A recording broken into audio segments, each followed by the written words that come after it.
को पावन अपनी हाथ उठे।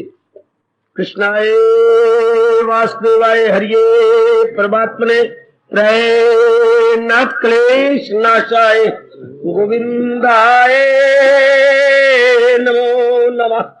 गोविंदाय नमो। वसुदेव सुतम देवम कंसानूरमर्दनम देवकी परमानंदम कृष्ण जगत गुरुम कृष्ण वंदे श्री कृष्णा शरणौ मम।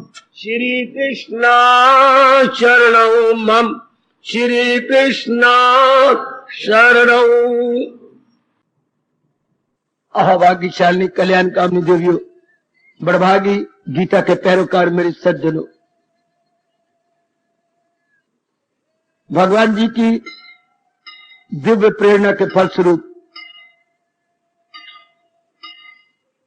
इन दिनों जो कुछ भी समझाया जा रहा है, हमारी साधना में बहुत काम आने वाली ये बातें हैं। एकाग्रता पूर्वक श्रवण करेंगे, आपके मन में ये बातें अवश्य में बैठ जाएंगी। हम सुन रहे हैं साधना में विघ्न। कल हमने विचार किया था विक्षेपता साधना में बड़ा भारी विघ्न है, अर्थात मन का एकाग्र न होना, मन का अपने एक पॉइंट पे न जमना, अपने लक्ष्य पे स्थिर न रहना, जिसको भगवान जी ने दूसरे अध्याय में स्थिर बुद्धि के नाम से भी कहा कि जिसकी बुद्धि स्थिर नहीं होती उसका क्या हाल होता है। तो दिल अक्ल को ले चले इस तरह कि तूफान में किश्ती बहे जिस तरह। बड़ा भयानक रक्षा इसलिए भगवान जी ने देवियों सज्जनों खींचा। अभी आज इसी विषय पर फिर लेते हैं मन की एकाग्रता। एकाग्र हो जाइए ताकि आप पूरा पूरा लाभ उठा सके। बहुत जरूरी है साधना में मन एकाग्र हो जाए। हमें किसी ने मजबूर नहीं किया हम भगवान के प्यारे बने। भक्ति मजबूरी से नहीं होती, भक्ति हाजिर हजूरी से होती है। जब मन स्वयं पूर्व के शुभ संस्कारों के कारण दुनिया से फीका पड़ा हुआ भगवान की ओर दौड़ने लगता है। प्रेम किसी के कहने पर नहीं होता, न ये आता है प्रेम स्वयं अंतःकरण से निर्गत होता है। तो फिर जब हमारे में संस्कार भी जागे हुए गए, सत्वगुण भी बड़ा हुआ है, भगवान ने इतना अच्छा वातावरण भी दिया हुआ है, मां शास्त्र की संगत भी गए, समझने की बुद्धि भी गए, श्रद्धा भी गए, फिर बड़ी हैरानगी होती है जितनी एकाग्रता होनी चाहिए क्यों नहीं हो जाती। बहुत अच्छे। फिर तो हमारा मन जम जाना चाहिए। जाप पे बैठे तो जम गए, सत्संग में बैठे तो जम गए, गीता पढ़ने लगे तो तल्लीन हो गए, प्रातःकाल भगवान के श्री चरणों में अपनी हाजिरी देने लगे तो उसी में एक हो गए। ऐसा क्यों नहीं होता? होना चाहिए ना। आओ आज और इस घंटे में गहराई में उतरने की कोशिश करें। हमें तो अनुभवी महापुरुषों का सहारा है, उन्हीं के सहारे से आगे बढ़ना होगा, जिन्होंने इस मार्ग में पद चिन्ह अपने अनुभव के छोड़ दिए हैं। जरा ध्यान दीजिए, शायद आज की बात महापुरुषों की कईयों के लिए कुछ हैरानगी में या कठिनाई में प्रतीत हो, पर इसके बिना चारा भी नहीं, इसके बिना गुजारा भी नहीं। जैसे प्यासे के लिए पानी के बिना चारा नहीं, भूखे के लिए भोजन के बिना चारा नहीं, भगवान के प्यारे के लिए ये जो साधन मैं आपको बताने जा रहा हूं, इसके बिना गुजारा नहीं, चारा नहीं। इसलिए इसे कठिन कह के और न कठिन करना। हमारे महर्षियों ने और उसके बाद उनके अनुयायियों ने, जब तक इंसान संसार की वास्तविकता को नहीं जान लेता, तब तक एकाग्रता आ नहीं सकती। क्या वास्तविकता? भगवान ही एक से अनेक हुए हैं। ये वास्तविकता है, रियलिटी है, हकीकत है, ये सच्चाई है। जैसे घर में हमारे पिताजी ही एक से अनेक हुए गए, जो घर में बहनें भाई नजर आते हैं, माता जी नजर आते हैं, ये पिताजी के अपनी इच्छा के कारण से, जिनकी नहीं इच्छा होती शादी करने की, वो अकेले ही नजर आते हैं। तो इंसान की इच्छा पर ही सब कुछ है। उधर भगवान ने भी इच्छा की थी, जो वेदों में आता है, एक वाहम बहु श्याम, मैं एक हूं अनेक हो जाऊं। इसी पॉइंट पर जरा ध्यान देना। हमारे सारे उपनिषदों ने इस बात पे जोर दिया आप जैसों के लिए कि जो अपना कल्याण करना चाहते हैं, भगवान के इस भाव को सामने रख लें कि एक से ही अनेक हुआ है। एक वाहम, भगवान का फरमान, मैं एक हूं बहुश्याम, अपने आप को बहुत रूपों में देखना चाहता हूं। बहुश्याम, या मैं बहुत रूपों में हो जाऊं, इसको आपको मन में बिठा लेना होगा। अगर अभी तक नहीं बैठा मेरे देवी और सज्जनों, तो बड़ी जल्दी इसको आपने पिकअप कर लेना होगा। भले ही हमें संसार में 84 लाख योनियां प्रतीत होती हैं, नाना प्रकार के जीव नजर आते हैं, एक दूसरे को उल्ट नजर आते हैं, लेकिन अनुभवी महर्षियों ने यह स्पष्ट कहा, जब तक जीव अनेक करके देखता रहेगा, राग द्वेष जाएगा ही नहीं। क्योंकि जब हम अनेक देखेंगे तो उसमें क्या होगा, कुछ अच्छे लगेंगे, कुछ बुरे लगेंगे।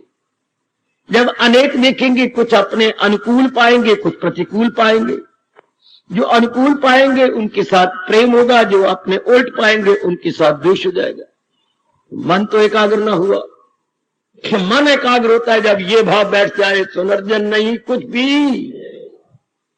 ध्यान देना मेरे सज्जनों, ध्यान देना। ओ मेरी कलयुग के गृहस्थ आश्रम में रहने वाली देवियों, अब ये सच्चाई है कि मेरे सिवा कुछ भी नहीं है। ये 7वें अध्याय का 7वां श्लोक संसार की असलियत को अपने गर्भ में लिए हुए है कि महाराज जी की जात ही सब कुछ है। और फिर भगवान जी बीचों बीच और भी कह रही है, कोई इसके मुकाबले का और फरमान है गीता जी के अंदर, सुनर्जन नहीं कुछ भी मेरे सिवा, जिसके यही अर्थ निकले। ऊंचा बोला करे, अभी तो आप कुछ खा पी के आए होंगे। नहीं, मुझे पुरुषार्थ करना होगा। भगवान आपको ताकत दे रहे हैं, आपके पुरुषार्थ को देखते हुए मेरे इष्टदेव जी और ताकत देंगे कि भगवान के सिवा कुछ भी नहीं है। हम भी घंटों बैठ के एक एक फरमान के ऊपर विचार करते रहते हैं। अब इसके मुकाबले का मैं आपका फरमान बताऊं, किसी की न कुछ बात फकत एक, जो आपने कहा 100% नंबर आपको मिल गए, 100/100। लेकिन महापुरुष इसके मुकाबले में ये रखते हैं, अगर किसी को इनकार हो तो मुझे बता दीजिए। भगवान कैसे हाथ स्वागे फेर देते हैं, किसी की न कुछ बात फकत एक वही जात। अर्थ क्या निकला, सुनर्जन नहीं कुछ भी मेरे से। इसके मुकाबले का यह फरमान है कि कुछ कोई भी नहीं रहेगा, सब पर हाथ स्वागे फिर जाएंगे, लेकिन एक वही जात रह जाएगी। कौन सी जात? जिसने कहा था मैं एक से अनेक हो जाऊं। जैसे घर में कोई नहीं रहता, बहनों की शादियां, भाइयों की शादियां, बहनों को जवाई ले गए, बहनों को जवाई ले गए, भाइयों को भाभियां ले गई, और माता जी को काल ले गया। पिताजी वैसे के वैसे जो है अपने कबूतर की तरह गुडरगू करते हुए दिखाई दे रहे, अकेले घर के अंदर बने हुए हैं। प्रकृति का नियम है। बालिक अवस्था में मदारी वाला आता था। अगर कहीं मेरी बेटियों ने, भाइयों ने उस जमघटे के अंदर मदारी वाले को देखा हो, उसके पास एक बड़े मैले कुचैली थैली की पटारी होती थी, कपड़े की पटारी, कभी कभी हमने देखे तीलों की पटारी भी होती थी। उसमें से नाना प्रकार की चीजें निकालता था, नाना प्रकार की मुरलियां, नाना प्रकार के जुर्नू, नाना प्रकार के जो मुंह से अनेक कागज बना लेता, रंगदार कागज वो निकालता था। और चांदी के 20-30 रुपए जिससे सैकड़ों रुपए दिखा देता था। इस तरह पटारी में से कई चीजें निकालता, 1 घंटा वो हम लोगों को खुश करता। उसके बाद क्या करता, सब चीजें फिर पटारी के अंदर अगले चौराहे पर दूसरों को बुद्धू बनाने के लिए चल पड़ता था। तो सारी चीजें जैसे पटारी में से निकाली पटारी में रख दी, भगवान भी सारी चीजें अपने में से निकालकर तमाशा दिखाते हुए फिर अपने में ले लेती हैं, बिल्कुल मदारी की पटारी की तरह, मदारी की पटारी की तरह। यह आपको भाव सामने रख लेना होगा, मदारी की पटारी की तरह। आगे चलो, दूसरा दृष्टांत मां पूछने गए, जैसे नदी चल रही थी, बह रही थी, वायु को झोंका चला, नाने प्रकार के बुलबुले भंवरे तरंग हमें दिखाई देने लगी। हाँ, थोड़ी देर बाद वायु ने जरा अपनी चाल बदली, न कोई बुलबुला, न भंवर, न तरंग, क्या जाली ही जल। बड़ा कमाल का दृष्टांत है। इस तरह भगवान के विचार की लहर चली, नाना प्रकार के जीव जंतु हमें नजर आने लगे। हजारों साल के बाद भगवान ने अपना विचार खींच लिया, फिर सारे वही एक ही साथ। ये बात हम पहले पक्की कर ले। जैसे लड़की पैदा होती है तो हम खुद ही सोच लेते हैं ये हमारे घर में नहीं रहेगी, ये पराई अमानत है। संसार के बारे में आप सबको सोच लेना होगा, कुछ समय के बाद ये सृष्टि इस तरह दिखाई नहीं देगी, भगवान जी अपने में इसे ले लेंगे। ये अभी से पक्का कर लेना होगा। जू ये भाव पक्का होगा, ये जो अनेक आपको दिखाई देती हैं ये गुम होनी शुरू हो जाएंगे। दिल एकाग्र रहना। ये जो अनेक प्रकार के जीव जंतु दिखाई देती हैं ये आपकी ओर से खत्म। जैसे किसी से लड़ाई हो जाती है, लड़ाई बहुत बढ़ जाती है, आखिर में लड़ाई आमतौर पर जिधर का मैं रहने वाला था, लड़ाई ने खत्म होना ना, कई गालियां दे दी, आपने गालियां, उसने गालियां, आपने बाल पट लिए सिर के, उसने बाल पट लिया, आपने उसकी चुन्नी फाड़ दी, उसने आपकी सलवार फाड़ दी। ये सब कुछ करने कराने के बाद आप बड़े रोए, वो भी बड़ी रोई। आखिर में लड़ाई खत्म का होती है, तू मेरे ते मोई तो मैं तेरी तू मोई। बस फिर चुप करके अपने घर की कुंडी लगा लेते थे। ये लड़ाई को खत्म करने का आखिरी शब्द, मैं तेरे लिए नहीं, तू मेरे लिए नहीं। इसी तरह जिन्होंने भगवान की जात में तलीन होना है वो संसार को नमस्कार कर देते हैं। इससे पहले कि मैं जबरदस्ती इस संसार को छोड़ूं, मेरे लिए आज मैं तेरे लिए नहीं और तू आज से मेरे लिए नहीं। क्या रह गया बाकी? आपके इष्ट देव। जैसे मैंने कहा, लड़ाइयां करके तू मेरे लिए नहीं, मैं तेरे लिए, आगे कुंडा लगा लेते थे। वो अपने घर में, वो अपने घर में। चल महीने गुजर जाते थे, ना राम राम तो ना लेना ना देना ना कुछ भी। ये मर गई, मैं ये मेरे से मर गई, मैं उसको कोई जिक्र भी करे उसका जिक्र तो कर नहीं, वरना मैं तेरे से नहीं बोलूंगी। इस तरह जो संसार जा रहा है और जिसको हमने छोड़ ही देना है, मन करके आज ही छोड़ देना होगा। एकाग्र रहना जरा। जहान को या तो मैं छोड़ दूंगा या जहान मुझे छोड़ देगा। छोड़ना जरूर है, यह प्रकृति का नियम है। क्योंकि भगवान ने सारी सृष्टि सुंदर बना लेने के बाद शंख में ये ध्वनि पूर दी और चारों ओर फैला दी, जो पैदा हो मौत उसको। जो सृष्टि मैंने बनाई है यह खत्म जरूर हो जाएगी। तो दाना आदमी पहले ही सोच लेता है, दाना बेटी पहले ही सोच लेगी, थोड़ी देर का ये खेल है, उसके बाद ये खत्म हो जाएगा। अगर ये व्यास जी के चरणों में मेरा और आपका सबका बारंबार प्रणाम। हजूर फरमाती हैं, अगर ये भावपूर्ण पेन बैठ जाए, अब शिकायत करनी चाहिए कि मन विक्षेपता में है, खत्म, वो द्वैती खत्म हो गया। बेटे द्वैती खत्म है, आप घर के अंदर है, आपके लिए द्वैती खत्म है। मन हो गया लर्जे कहां शम्मा, लो मन एकाग्र हो गया। ये मुझे बहुत अच्छा पॉइंट लगा है, मैंने बड़ा लाभ उठाया। परमात्मा करे मेरे से भी ज्यादा आप लाभ उठाए। आखिर में तो इसे छोड़ देना हमने, आज से क्यों ना पक्का कर ले कि एक भगवान की जात सत्य है। बाकी ये सब तो अपना थोड़े देर का काम करके जो विशेष जिसके लिए आए ये जा रहे हैं। मेरे लिए आज ही गए और मैं इनके लिए गया। ये वैराग की चरम सीमा है, वैराग की क्लाइमेक्स है।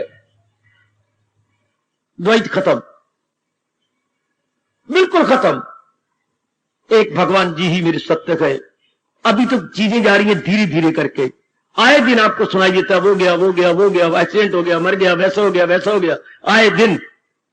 तो दाना आदमी पहले से ही समझ लेते हैं कि ये तो मृत्यु लोक है। बेटे ये मृत्यु लोक है। अपने दिन पूरे करके बहाना बनता है और चल देते हैं। तो जिन्होंने भगवान का प्यारा बनना है वो पहले से ही पक्का कर लेते हैं। अब आपकी एकाग्रता बन जाए। ये बहुत बढ़िया तरीका है ये करने का। एक मेरे भगवान जी की जात सत्य है, इतनी बुद्धि काम ना करे। फिर भगवान ने हमारे पर बहुत बड़ा उपकार किया, दृष्टांत देकर परोया है सब कुछ मेरे हीरे हो जैसे किसी हार। फिर भगवान ने ये जो दृष्टांत हार का दिया है, इस हार के दृष्टांत के आगे तो सारे ही हार गए, सबका मन हार गया। क्योंकि जैसे 108 मनकों की माला होती है, ऊपर सुमेरु मन का होता है, वो 108 के अतिरिक्त होता है। तब उन सारों में से इस सिरे से उस सिरे तक सज्जनों और देवियों समान रूप से धागा जा रहा है। समान रूप से मन के रंग बरंगे क्यों ना हो, मल्टी कलर के मन के हों, लेकिन धागा तो एक ही है। बड़ा सा दृष्टांत है ये। इसी प्रकार नाना प्रकार के जीव जंतु हैं, पर इन सब की जान प्राण हमारे प्रभु एक ही है। सबकी जान प्राण भगवान जी है। सारे जीवों के अंदर वही गए। और जो ऊपर नजर आ रही है मन के, देख लीजिए, जब आप 100 बार 50 बार और ज्यादा बार फिरते रहते हैं, मन का टूट जाता है। किसी मन के पे ज्यादा बोझ पड़ जाता है, किसी मन के पर आपका ज्यादा अंगूठा पड़ गया, उंगली ज्यादा पड़ गई, या पहले ही वो मन का कुछ कच्चा होता है, या चीरा हुआ होता है, वो टूट जाता है। इस तरह वारी वारी करके मन के टूट जाएंगे। शाबाश। लेकिन धागा आपको नजर आता रहेगा। तो दाना आदमी धागे पे नजर रख लेते हैं कि ये शरीर तो जा रहे गए, सच्चाई तो वही धागा गए जो आत्मा बन के इनमें गए। लो अब आपका मन चलते फिरते उठते बैठते केवल उसी में ही लगा रहेगा। सज्जनों, व्यास जी स्पष्ट कहते हैं, जब तक द्वैत रहेगा एकाग्रता नहीं हो सकती। जब तक दो आप समझते रहेंगे तब तक मन राग द्वेष को छोड़ेगा नहीं। सुनने मेरी देवी, मेरा काम खुद अपनाना है और उस पर प्रकाश डाल के आपकी झोली में रख देना है। जब तक द्वैत भासता रहेगा, व्यवहार तो करना है, पर मन में ये बात उतर जाए है तो मेरे प्रभु की जात, बाकी ये सब बखेड़ा है, ये सब बखेड़ा मेरे भगवान ने बना रखा है एक वही जात। हर स्वाद पहले फेर देने देंगे। अब आपका मन एकाग्र हो जाएगा। कोई तरीका नहीं, कोई तरीका नहीं। सप्तऋषियों ने यही कहा, वेदों ने यही कहा, उपनिषदों ने यही कहा है। ईशावास्यमिदं सर्वम। वाह, क्या कहा वेदों ने? ये पहले वेद के पहले उपनिषद का फरमान, जो कुछ दिखे जगत में, सुनो बड़ा ध्यान से, पहला मंत्र है ये अपने वेद का, जो कुछ दिखे जगत में सब ईश्वर में ढांप। चल द्वैत खत्म। जो कुछ नजर आता है ईश्वर में ढांप लो। जैसे आपने रोटियां पकाई और स्टील के बर्तन में रखकर ऊपर उसका ढक्कन में ढांप दिया, इसलिए सब कुछ उस मालिक के अंदर है। चलो आगे। एक अनुभवी स्वामी चिदानंद जी हुए आजकल, शरीर छोड़ गए। उनका एक दृष्टांत हमारे भारत में बड़ा प्रसिद्ध, और उनके इस दृष्टांत पर महापुरुषों ने उनके स्थान पे जाके प्रणाम किया कि ये दृष्टांत आपने कहां से ढूंढा। वो फरमाते थे, जब मैं अपनी समाधि से नीचे उतरा तो ये दृष्टांत मुझे भगवान ने समझाया। असलियत की पहचान देखी मैं सवेरे की जनता को शायद 2-3 बार बता चुका हूं। बड़ी उन्होंने दुआएं ली हमारे जैसे साधकों प्रेमियों से। स्वामी चिदानंद जी फरमाते हैं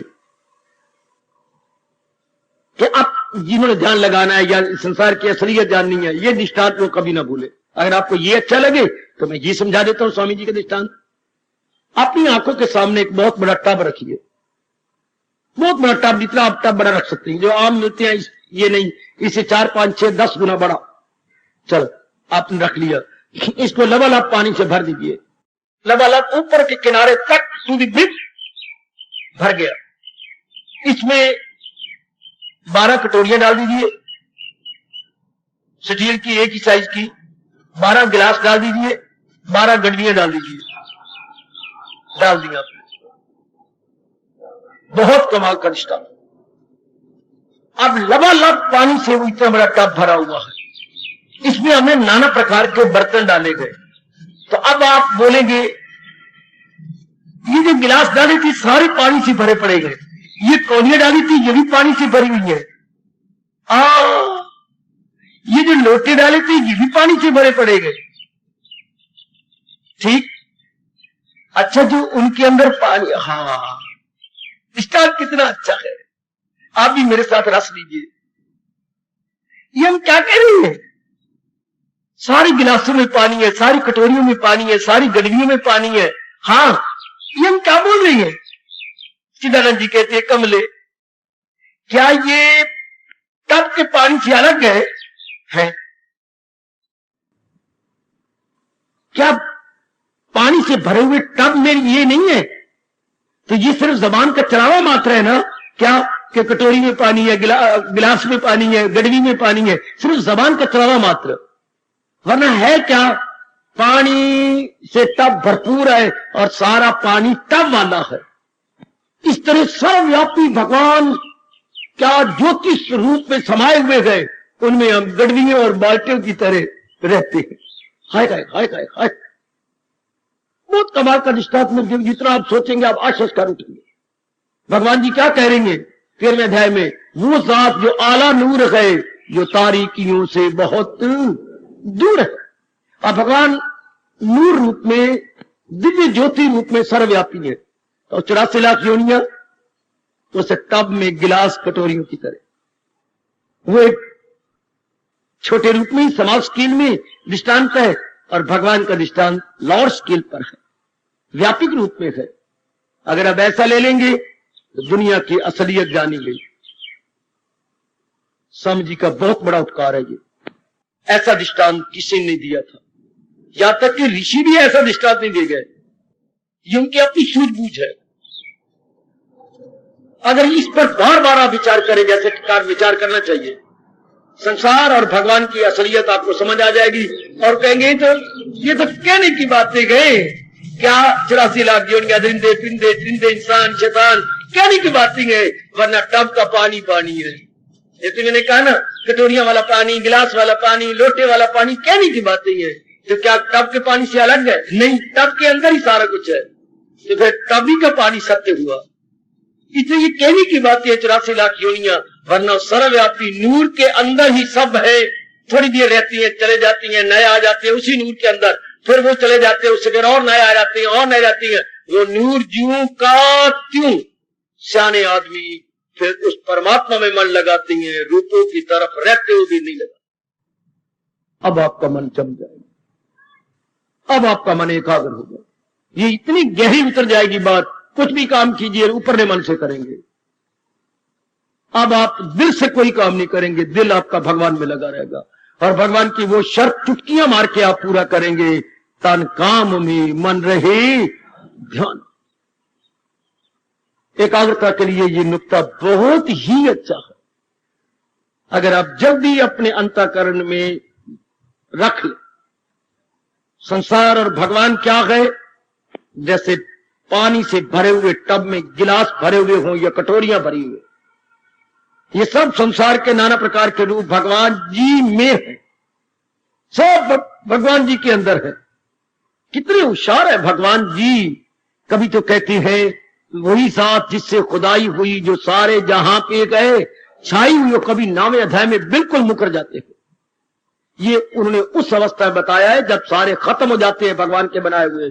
क्या क्या, न मुझ में गए लोग, न लोगों, न मैं लोगों में हूं, न मुझ में गए लोग, जरा देखना ये मेरा राजयोग।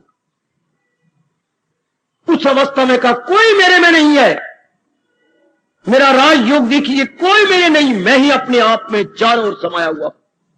देवियों, चाहे मुश्किल लगे पर यह आपको पक्का करना होगा कि एक से ही अनेक हुआ गए, अनेक ही सर्वव्यापी रूप में गए, उनमें ये नाना प्रकार की जीव थोड़ी देर के लिए काम कर रहे गए और भगवान की जात में समा रहे गए। मनवा तो भी ऐसा सोच करके केवल उन्हीं के चिंतन में रहो, तो रूपों की महत्ता खत्म हो जाएगी। ये जो रूप नाना प्रकार के जिसमें मन अटके पड़े गए, इनकी इंपॉर्टेंस नो मोर। यहीं से अगर यही भाव हमारा पक्का होता है मेरे सज्जनों, मेरे देवियों, तो आपके रूप की भावना खत्म। ऊपरले मन से हम रूपों के साथ रहेंगे, लेकिन मन में जो रूप बसे हुए थे निकल जाए। बस बड़ी जल्दी आपकी साधना सिद्ध अवस्था में आ जाएगी।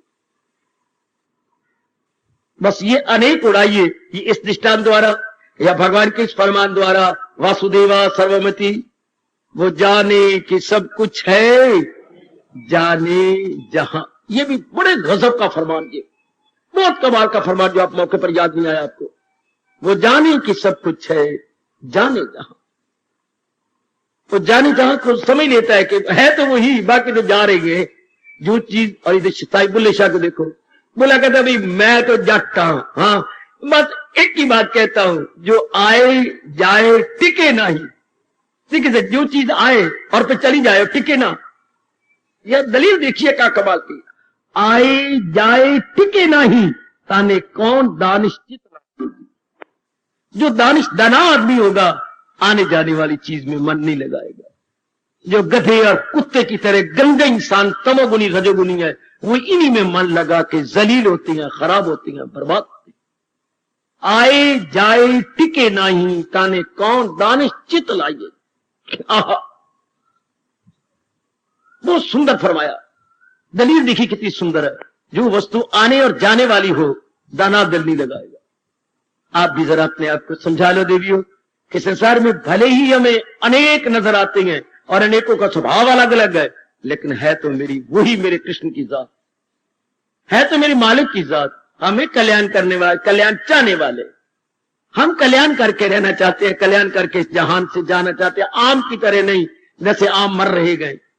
हम किसी निराले तरीके से शरीर छोड़ देना चाहते हैं, निराले ढंग से अपनी जिंदगी के दिन गुजारना चाहते हैं। निराले ढंग से मतलब महाराज जी को साथ रख करके, आपके भगवान जो संसार की सच्चाई है उसको साथ रख करके, बस फिर मौज बहा, फिर आपके एकाग्रता बनी रहेगी। फिर एक टूटने की बात ही कुछ नहीं, फिर आपका मन उसी में ही रहेगा, बिल्कुल उसी में रहेगा। अब आपको कह नहीं सकते सदा मेरा पायम ना, वो तो अपने आप ही रहेगा, ये समा जाएगा। ये बस ये टिकने वाले है ही नहीं, इनकी असल जात तो मेरे भगवान की है। देवियों, चाहे नारी का चोला है, चाहे नाना प्रकार की जिम्मेवारियां हैं, पर आप ये भी तो चाहती है कि मेरा कल्याण हो जाए। अगर आप ये भाव बिठा लें तो भी आपका मन केवल भगवान में लगेगा, केवल भगवान। सत्संग में आने का मुद्दा यही होता है कि मैंने जहान से मन हटा लेना है। क्यों हटा लेना? क्योंकि जहान खुद जा रहा है, जहान मुझे छोड़े जा रहा है। इसलिए जिससे जहान बना है, जो जहान को पाल रहा है, और आखिर में जिसने जहान को अपने में मदारी की पटारी की तरह ले लेना है, मैं आज ही उसको प्रणाम करता हूं। आज ही हम प्रणाम करके क्या हो जाएंगे? एकाग्रता हो जाएगी। अब आपका मन एकाग्र, चाहे कोई भी कारोबार कर रहे हो, किसी भी रूप में आप हो, मन आपका एकाग्र रहेगा। मन में आप विक्षेपता नहीं आ सकती। इसको मेरे भगवान ने कहा, ना हो उसको ख्याले दुई से कोई, इसको सत कर दिखाओ। देवियों, लगाओ एड़ी चोटी का जोर और भगवान के इस फरमान को फूल चढ़ाओ, चार चांद लगा दो इस फरमान को, ना हो उसको ख्याले दुई से कोई का। ख्याले दुई दुनिया, ख्याले दुई एक से अनेक संसार। अब उससे मतलब ही कोई नहीं उसको, वो अपने आप में मस्त रहता है, अपने आप में मस्त रहे जिसका दिल रूह से मुतमय्यन। अब मुतमय्यन है तो अपने में से है। वारी कृष्ण तेरा फरमान है, हम कदर करें, हम कदर करें। बार बार कहिए, ये एक ही अनेक हुआ। जैसे घर के अंदर जो मैंने दृष्टांत दिया, हमारे पिताजी ही एक से अनेक हो गए हैं, पिताजी ही एक से अनेक हो गए। महाभारत में देख लो कितने बन गए महाभारत में। राष्ट्र के 100 पुत्र, एक लड़की 101, जैसे किसी को न्योंदरा देना हो 101। ख्याल आया ना? पांडु के 5, हाँ नहीं, हाँ पांडु के 5, हाँ, और बाकी कितने हो गए, लेकिन हमारे पितामह जी का कोई भी नहीं। ऋषि पितामह जी ने कहा था मैंने शादी नहीं करनी, मैंने पिताजी के लिए कुर्बानी कर देनी है, मैं पिताजी की कुर्बानी करूंगा। पिताजी दिन ब दिन डाउन जा रहे थे, दिन ब दिन डाउन, दिन ब दिन डाउन। तो कोचवान से पूछा, सारथी से पूछा, मेरे पिताजी डाउन क्यों जा रही हैं, निकलते नहीं है, आहें भरते रहती हैं। राजकुमार शर्म आती है आपको बताते हुए, चुप कर गया। लेकिन देखा भीष्म जी के पिता तो फिर डाउन जा रहे गए और भी नीचे जा रहे गए। अब क्रोध में आ गए, अगर तुम अपनी जान की खैर मानते हो तो मुझे बताना पड़ेगा पिताजी क्या बात है।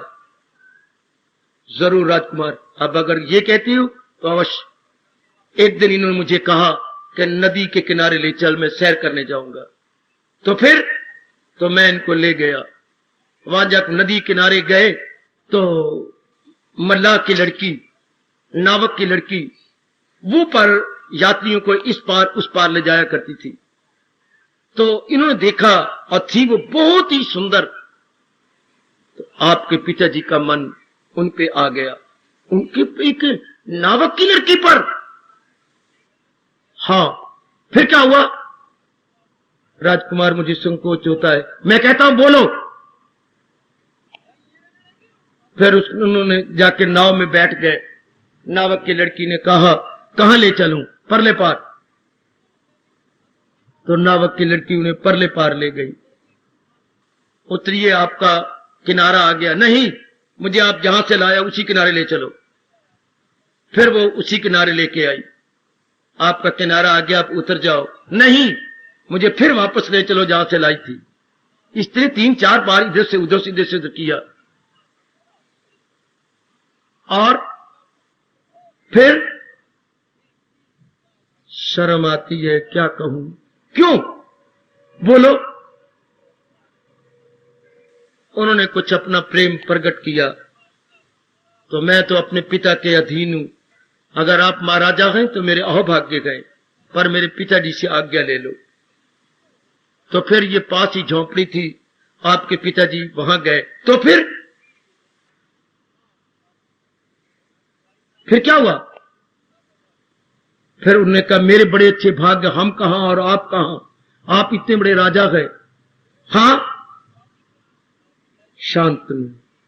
फिर मल्लाह ने कहा मेरी एक शर्त है। नावक ने शर्त लगाई, नावक ने शर्त लगाई कि जुर्रत की, क्या? उन्होंने कहा बेशक मेरी बेटी को महारानी बना लो, तो लेकिन इसके पेट से जो पैदा होगा वही महाराजा होगा। इससे उन्होंने कहा कभी नहीं हो सकता, मेरा एक बेटा और है, मैं नहीं उसका हक छीन सकता। तब से ये निराश रहती है। ये बात, उसके बाद लंबी चौड़ी कथा। ये पितामह जी उनके यहां गए और प्रतिज्ञा कर ली कि तुम अपनी लड़की दो और मैं प्रतिज्ञा करता हूं कि वो राजपाट जो इससे पैदा होगा वही राजपाट संभालेगा। लेकिन फिर उसके बाप ने कहा आप तो इतने जबरदस्त हैं, उसको एक तीर मार के खत्म कर देंगे। नहीं, मैं प्रतिज्ञा करता हूं मेरा बच्चा ही कोई नहीं होगा, मैं शादी नहीं करूं। तब आप उसी को ले आए थे। अब पितामह जी का ये प्रतिज्ञा, तो एक रह गए, 2 था, 4 ना हुए। अब जिनकी मन ढीली होती है तो 2, 4, 5, 6 बन जाती हैं। तो महापुरुष कहती है अगर ये जीव पितामह जी के संकल्प को सामने रखे कि अगर उसने दृढ़ निश्चय किया तो एक, और उस एक कृष्ण की जात में समा गए। हम जो शादी करती हैं, बच्चे बनाती हैं, फिर आखिर में इन्हीं से उकता करके फिर आ जाती हैं अपने आप में। आखिर में परमात्मा चोटें लगा लगा के आपको देखला, मां बन गई, पति पत्नी बन गई, आखिर में चोटें लगेंगी, पति से भी, बेटों से भी, बेटियों से भी, जवाइयों से भी, और गली वालों वन से भी, अपने शरीर से भी आपका मन वो, क्योंकि भगवान चाहते हैं ये मन बार मुखी करके जलील होके फिर वहीं आ जाए, वहीं का वहीं। इसलिए सारी गीता संपूर्ण करने के बाद भगवान ने यही कहा, सब टंटे छोड़ और ले मेरी मांगा के दामन में मेरी पनाह। हर एक इंसान ने चाहे 100 जन्म ले ले, आखिर में करना यही है। हर मेरी देवी चाहे नारी का चोला ले ले, आखिर में आपका मन तंग आ जाएगा और उस एक के पुजारी बन के इसको बार बार पढ़ा करेंगे। माम एकम शरण का तूने, हमने अनेकों की शरण लेके जलील हुए हैं।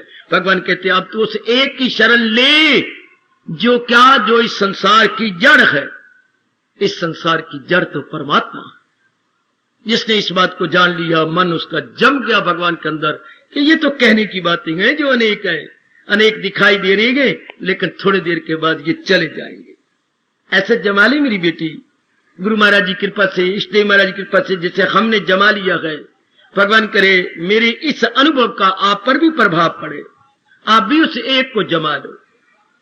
इन अनेकों को या तो अनेक हमें छोड़ जाएंगे या हम इनको छोड़ जाएंगे। वो दिन बड़ी जल्दी आने वाला है। तो इस एक को सामने रखिए। सुनर्जन नहीं कुछ भी मेरे सिवा, न है मुझसे बढ़कर कोई। जो ब्रह्मा विष्णु में इसके लिए बड़ा बड़े बातें बातें हैं तो भगवान के इस फरमान को लेकर खामोश हो जाया करें। नहीं मुझसे बढ़कर कोई दूसरा। ब्रह्मा विष्णु में ही इनसे बढ़ के नहीं, ये तो उन द्वारा बनाए गए। कई आप प्रेम में बहुत सी बातें बना जाती हैं, ये तो उनके द्वारा बनाए गए हैं। इसलिए भगवान ने आगे कहा नहीं मुझसे बढ़कर कोई, परोया है सब कुछ मेरे तार में हीरे को जैसे किसी खार। गीता के कृष्ण अपना चोटी का गीत इसी तराने को लेकर के गाते गए। क्या नानात्व में एकत्व या कसरत में वहदत, ये गीता जी की टेक है। गीता गीत है ना, गीता शब्द नहीं है, शब्द होता है गीत। तो गीता क्यों बन गया? भगवत गीता, भगवान द्वारा गाया गया गीत। अब अर्थ समझ लो बेटे, भगवत है ना, भगवत मैंने भगवान द्वारा, गीता मैंने गीत, भगवान द्वारा जो गीत गाया गया हो उसे आप गीता कहेंगे। That divine song which has been sung, not to be sung but has been sung. It is गाया गया by blessed lord Krishna, Maharaj ji द्वारा गाया गया, इसलिए गीता बन गया शब्द। वरना ग्रामेटिकली शब्द ये गीता बकवास कर रहा हूं, मिस्टेक है, लेकिन गाया गया है भगवान द्वारा तो गीत से गीता बन गया। तो महाराज जी द्वारा गाया गया गीत, उसकी फिर गीत की टेक होती है। पहली लाइन या पहली 2 लाइनें टेक होती हैं, हाँ, और दूसरी अंतरा होती है। टेक को हम धीरे उठाते हैं, अंतरा को ऊंचा ले जाकर के फिर टेक पे आ जाती है। तो फिर गीता जी की टेक क्या है? अनेक में एक। ये गीता जी की टेक है, ये गीता जी की टेक है। सुनर्जन नहीं कुछ भी, ये टेक, जैसे गीत की पहली 2 लाइनें, ये एक लाइन टेक होती है। उसी टेक मैंने आधार, उसी आधार पर गीत आगे बनता है। तो इसी आधार पर सारी गीता का विस्तार होता है, सारी गीता का विस्तार। हम अभी पक्का कर ले, मेरे साथ पक्का कर लो, कह भी भगवान की जात सत्य। ऐसे बोलने में तो हम बचपन से बड़े बूढ़ों सुनते आ रहे हैं, लेकिन पक्का किसने करवाया ही नहीं। आप ही बड़े बूढ़ों से छोटी उम्र से, जिस दिन से होश संभाली तब से सुनते आ रहे हैं। क्या क्या क्या क्या क्या, रह रब दा ना भाई, रहना कुछ भी ना। शुरू से सुनते आ रहे, पक्का नहीं हुआ। रहे रब दा ना, रहना कुछ भी ना। तो अब हम पक्का कर लें। अभी भगवान गीता में कह रहे गए किसी की ना कुछ बात बाकी रहे, फकत किसी का मतलब ब्रह्मा विष्णु महेश भगवान की जात में समा जाएंगे। देवी देवता भी भगवान में समा जाएंगे। एक नारायण नारायण नारायण नारायण, एक वही जात रहने वाली है, बाकी सब महाराज जी की जात में समाने वाले। अभी पक्का कर लो ओ मेरी कल्याणकामी देवियों, अभी पक्का कर लो। एक से अनेक हुआ है और अनेक होते हुए भी अनेक नहीं है। क्यों नहीं है? क्योंकि जाने वाला है। अनेक होते हुए भी अनेक नहीं है क्योंकि जाने वाला है। मेरी नजरों में अभी से ही चला गया। लो, अब कुछ दिनों के बाद आपकी सहज अवस्था बन जाएगी। सहज का मतलब चलते फिरते ही समाधि, रोटियां पकाते हुए समाधि है, शौचालय में बैठे हुए समाधि, बाथरूम में बैठे हुए समाधि, क्योंकि मन ने कहीं जाने नहीं। Mind centralised. वाह वाह, इसी बड़ा सा शब्द का व्यासजी ने सहज अवस्था, सहज अवस्था, नेचुरल स्टेट। मन वहीं कभी जाए, उसको पता लग गया नहीं मैं कहां जाऊं, कहां जाऊं, किसका चिंतन करूं, किसको अपना बनाऊं। तो दूसरा मन कहेगा क्यों, क्या मांगू कुछ थिर न रहाई, देखत नैन चला जग जाए। लो देवियों, साधना में जरूर विघन क्या है? विक्षेपता, मन का हलचल में जाना, या महापुरुषों के रोचक शब्दों में बोलूं, अंदर का बंदर। अंदर का बंदर वो क्या होता है? वन का बंदर जो हमने देखा, ये जो चंचल मन नहीं से बोलती है, अंदर का बंदर। ये अंदर का जो बंदर है ये तंग करता है। अब इसको अगर मैं एकता के पाठ पढ़ा दें भगवान जी की कृपा से, अंदर का बंदर, बस शांत शांत। जब उसने हमने ये बार बार पाठ पढ़ाया, एक ही है, अनेक नहीं है, एक ही। लो फिर बंदर बुंदर कोई न रहा, फिर तो कलंदर ही रह गया। कलंदर मदारी वाला समझ लो, जो बंदरों को नचाता है। तो सुन रहे हम, बंदर भी नाचता है कलंदर के सामने। भगवान के इस अनमोल बोल के सामने मन इक्वल टू नील। मन तो अगर आप द्वैत बनाएंगे, देखो मन का विक्षेपता मेरे से जान लो, मैं अपना कर्तव्य पूरा कर लूं। मन की विक्षेपता कब शुरू होती है? जब उस एक को ना जाना जाए, अनेक को सत्य समझा जाए। जब अनेक को सत्य समझा जाए, ये ऐसी बीमारी चिपट जाएगी आपके साथ जिसे राग और द्वेष कहती है। अब पिट मरोगे, आपका मन कभी भी शांत नहीं हो सकता, क्योंकि ये बीमारी लग गई। ये कब लगी? जब हमने एक को नहीं जाना, अनेक को सत्य माना।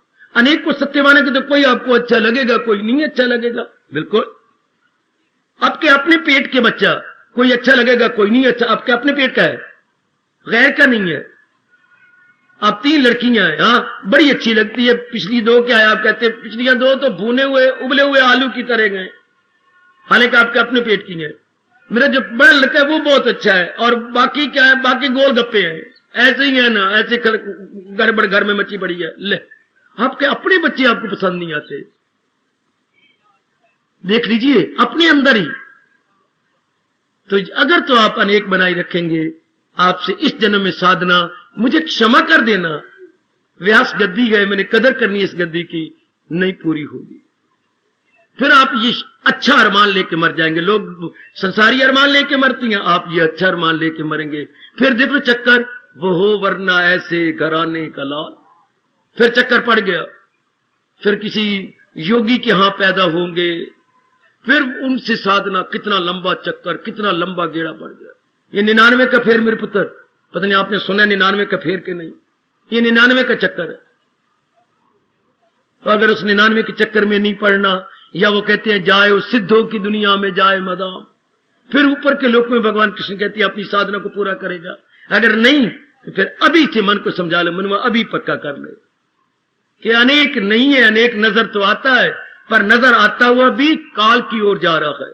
इसलिए उस एक का चिंतन कर, एक का चिंतन कर, एक का चिंतन कर। मुल्ले को बड़ा समझाया पीर ने या बाकियों ने, तो अल्लाह ही अल्लाह कर, वो एक ही जात है, एक ही जगह। मैं अल्लाह अल्लाह करना ही कोई है, मुझे ये बड़ा अच्छा लगा, मैं कोई नहीं अल्लाह अल्लाह करना। तो फिर तू तो कहते मैं रब दा प्यारा ही बनना, अल्लाह अल्लाह ही कोई नहीं करना। जो आपने ये बातें बताई हैं, पढ़ाई हैं, और मेरे गुरु इनायत शाह ने मुझे समझाया है, तो वो तो फिर अल्लाह अल्लाह करने वाली बात ही कोई नहीं।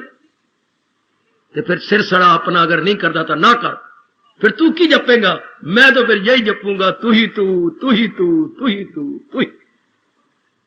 अब ये पाठ पढ़ा जाते हैं, क्या गजब का है कि मुझसे नहीं जप जाता अल्लाह अल्लाह अल्लाह। अल्लाह का मतलब यही है, तू ही तू है, तू ही तू। ऐसी अल्लाह मुझे समझ नहीं आती जब तक मैं मन को समझा के ना बोलूं। ये उस बुल्ले शाह की देन है भारत को, जो हमें ये महामंत्र दे गया है, तू ही तू।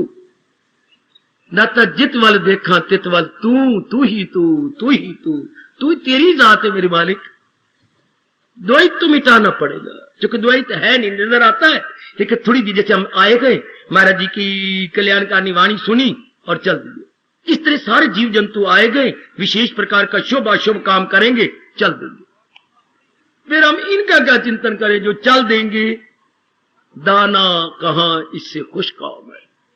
अगर तो मन की एकाग्रता जल्दी लानी है और इस दूसरे जन्म के चक्कर में नहीं आना, एक में आपको ठहर जाना होगा, एक में आपको टिक जाना होगा। अनेक में टिकेंगे तो मैं स्पष्ट कह रहा हूं, राग द्वेष नहीं जाएगा। है क्यों? कोई प्यारी चीज लगेगी, कोई अनुकूल लगेगी, कोई प्रतिकूल लगेगी, कोई माफिक और कोई गैर माफिक। अब वह माफिक गैर माफिक में रहे, कोई प्लेजेंट कोई अनप्लेजेंट, ये बीमारी कैसी हटेगी मन विक्षेपता में?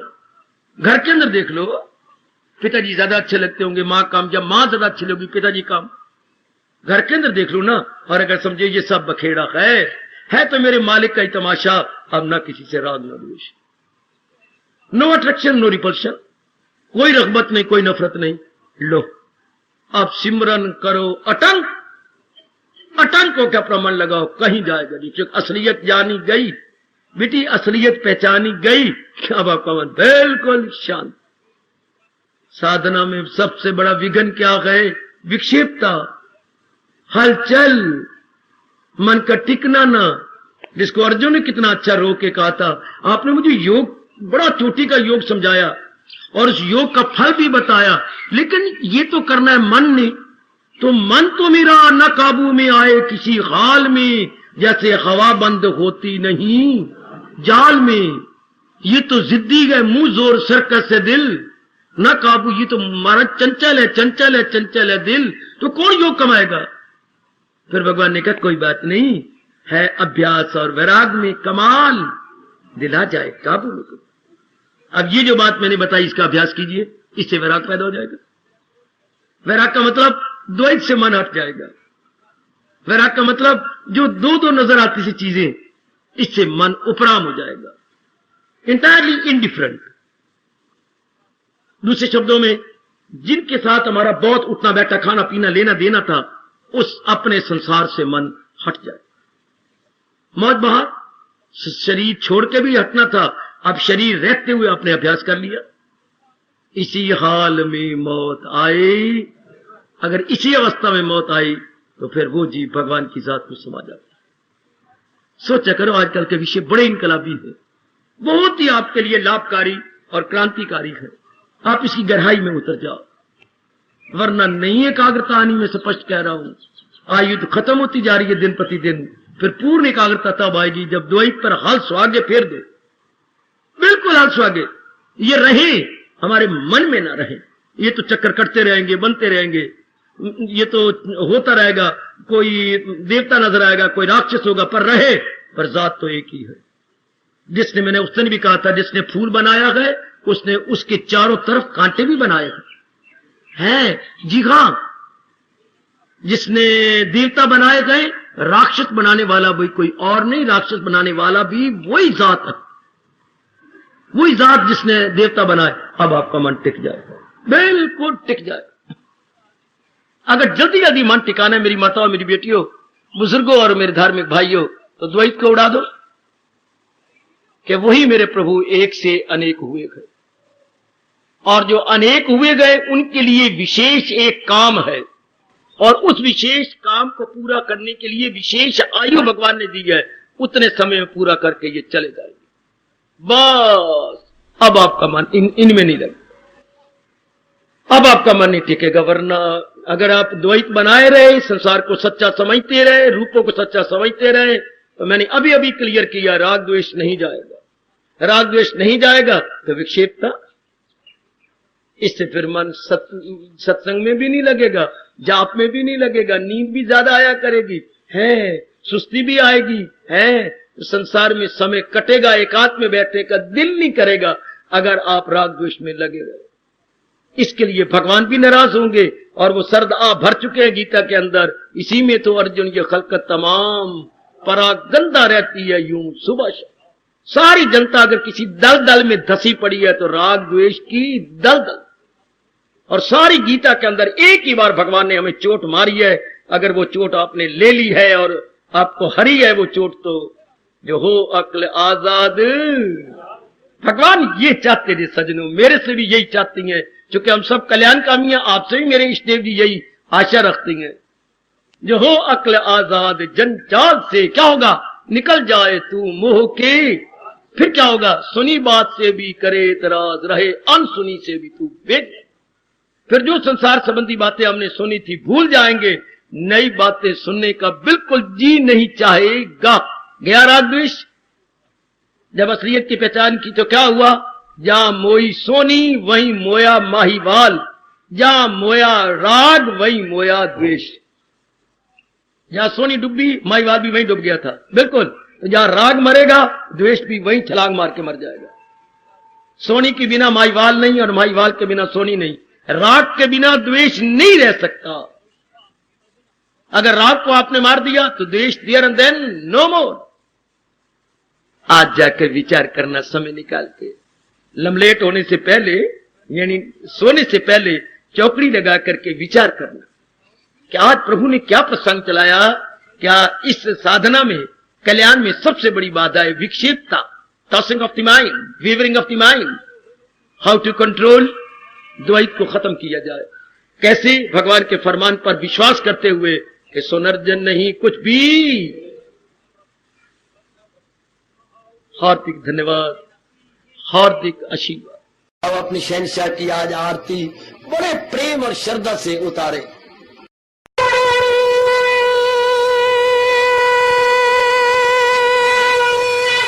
ओम जय जगदीश जय हरे स्वामी जय दीनानाथ हरे भगत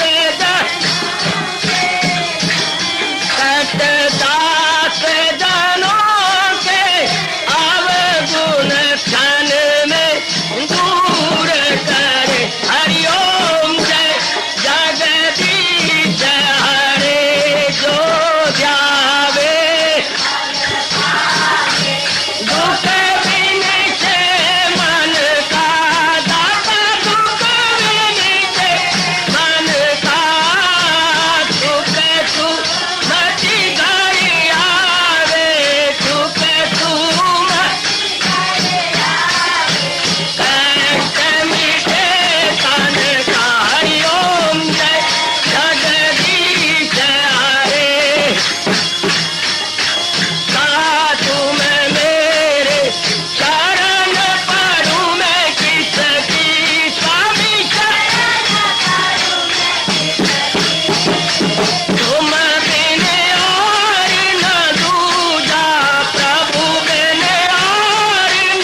भवन्तु सुखिनः सर्वे सन्तु निरामयाः सर्वे भद्राणि पश्यन्तु मा कश्चित् दुर्भाग् भवेत्।